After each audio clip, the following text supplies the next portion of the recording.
नमस्कार, मैं हूं करिश्मा शर्मा और आज हम बात करेंगे कि विशेषज्ञ कौन होता है। तो एविडेंस लॉ में सामान्य सिद्धांत यह है कि प्रत्येक गवाह फैक्ट्स का साक्षी होता है, राय का नहीं। इसका मतलब है कि यदि कोई व्यक्ति किसी कोर्ट के समक्ष गवाह के रूप में पेश होता है तो वह कोर्ट को केवल उन फैक्ट्स के बारे में बताने का हकदार है जिन फैक्ट्स के बारे में उसके पास उसका व्यक्तिगत ज्ञान है, न कि यह बताने का कि उस फैक्ट्स के बारे में उसकी राय क्या है।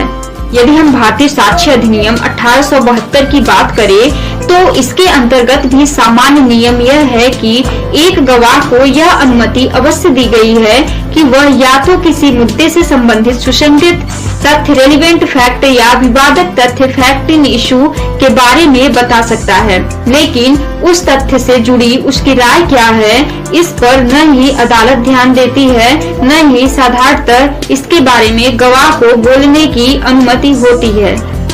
गौरतलब है कि साक्ष्य अधिनियम का यह सिद्धांत आपराधिक और सिविल दोनों मामलों में लागू होता है। जाहिर है किसी मामले में एक न्यायाधीश के अलावा जिसके द्वारा उस मामले में अंतिम निर्णय सुनाया जाता है, किसी भी व्यक्ति की राय को एक नियम के रूप में उस मामले के निर्णय के लिए अप्रासंगिक माना जाता है। हालांकि सिद्धांत के अपवाद भी हैं जिन्हें हम इस वीडियो में आगे समझेंगे। आमतौर पर जब किसी व्यक्ति को गवाह के रूप में गवाही देने के लिए कोर्ट में बुलाया जाता है तो उससे यह अपेक्षा की जाती है कि वह केवल फैक्ट्स के बारे में बताए, अपनी राय न दे। मामले में एक राय बनाना अदालत का काम है। इसके अलावा अगर किसी व्यक्ति को अपनी गवाही देने के लिए कहा जाता है तो यह उम्मीद की जाती है कि व्यक्ति उस मामले से संबंधित होना चाहिए, न कि वह कोई तीसरा पक्ष होना चाहिए। हालांकि कुछ ऐसे मामले भी होते हैं जहां कोर्ट कोई राय बनाने या किसी निर्णय पर पहुंचने में असमर्थ पाती है। ये वो मामले होते हैं जहां कोर्ट या न्यायाधीश को किसी विषय पर राय बनाने के लिए किसी विशिष्ट प्रकार के ज्ञान अथवा कौशल की आवश्यकता होती है, जाहिर है कि जो कोर्ट के पास नहीं होता। चलिए इसे एक उदाहरण से समझते हैं। मान लीजिए किसी मामले में एक व्यक्ति की मृत्यु हो जाती है। अब एक न्यायाधीश द्वारा यह स्वतंत्र रूप से तय नहीं किया जा सकता है कि आखिर उस व्यक्ति की मृत्यु का कारण क्या था। सहारा लेना आवश्यक हो जाता है। ऐसी आवश्यकता इसलिए पड़ती है क्योंकि ऐसे किसी मामले में किसी विशेषज्ञ के विशिष्ट अनुभव, ज्ञान, कौशल एवं रिसर्च की आवश्यकता होगी, जिससे यह पता लगाया जा सके कि आखिर उस व्यक्ति की मृत्यु का कारण क्या था। इसलिए अदालत द्वारा ऐसे व्यक्ति की मदद की जाती है जिससे पता लगाया जाता है कि किसी व्यक्ति की मृत्यु का कारण क्या था। भारतीय साक्ष्य अधिनियम 1872 की धारा 45 के अंतर्गत ऐसे व्यक्तियों विशेषज्ञों की राय को सुसंगत माना जा सकता है जो विदेशी विधि की या विज्ञान की या कला की या किसी हस्तलेख की पहचान या अंगुली चिन्हों के क्षेत्र में विशेष कुशलता रखते हों और जहां अदालत को इन सभी विषयों से संबंधित कोई राय बनानी हो। धारा 45 कहती है कि विशेषज्ञों की राय, जबकि कोर्ट को विदेशी विधि की या विज्ञान की या कला की किसी बात पर या हस्तलेख या अंगुली चिन्हों की अनन्यता के बारे में राय बनानी हो तो उस बात पर ऐसी विदेशी विधि, विज्ञान या कला में हस्तलेख या अंगुली चिन्हों की अनन्यता विषयक प्रश्नों में विशेष कुशल व्यक्तियों की राय सुसंगत तथ्य है। ऐसे व्यक्ति विशेषज्ञ कहलाते हैं। गौरतलब है कि केवल उपयुक्त क्षेत्रों में विशेषज्ञता का ज्ञान रखने वाले किसी व्यक्ति की राय को विशेषज्ञ की राय माना जाता है। धारा 45 के अनुसार ये विषय है विदेशी कानून, विज्ञान और कला, हस्तलेख एवं अंगुली चिन्हों की अनन्यता। इसके अलावा धारा 45 क के अंतर्गत इलेक्ट्रॉनिक साक्ष्य के परीक्षक की राय को भी सुसंगत माना जाता है और ऐसे परीक्षक को एक्सपर्ट या विशेषज्ञ कहा जाता है। धारा 45 क यह कहती है, जब कोर्ट को किसी कार्यवाही में किसी कंप्यूटर साधन या किसी अन्य इलेक्ट्रॉनिक या अंकीय रूप में प्रेषित या संग्रहित किसी सूचना से संबंधित किसी विषय पर कोई राय बनानी होती है, तब सूचना प्रौद्योगिकी अधिनियम 2000 का 21 की धारा 79 क में निर्दिष्ट इलेक्ट्रॉनिक साक्ष्य के परीक्षक की राय सुसंगत तथ्य है। यह ध्यान में रखा जाना चाहिए कि धारा 45 एवं 45 क एक विशेषज्ञ गवाह की सुसंगतता एवं उपयोगिता को रेखांकित करती हैं।